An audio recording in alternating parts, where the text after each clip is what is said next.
మిథున రాశి బుధవారం రోజున వీరికి మిశ్రమ ఫలితాలు కనబడుతూ ఉన్నాయి. ఈ యొక్క మిథున రాశిలో ఉన్నటువంటి యువతీ యువకులకు కొంత మాట పట్టింపులతో గొడవలయ్యే సూచనలు కనబడుతూ ఉన్నాయి. అదేవిధంగా ఈ మిథున రాశిలో ఉన్నటువంటి వ్యాపారస్తులకు కూడా కొన్ని పంటల కారణంగా నష్టాలు వాటిల్లే సూచన కూడా కనబడుతూ ఉంది.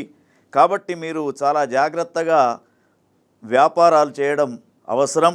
తర్వాత ముఖ్యంగా కళాకారులకు, ఈ మిథున రాశిలో ఉన్నటువంటి కళాకారులకు ఎంత కష్టపడ్డా కూడా గుర్తింపు అనేది లభించే విధంగా కనబడడం లేదు.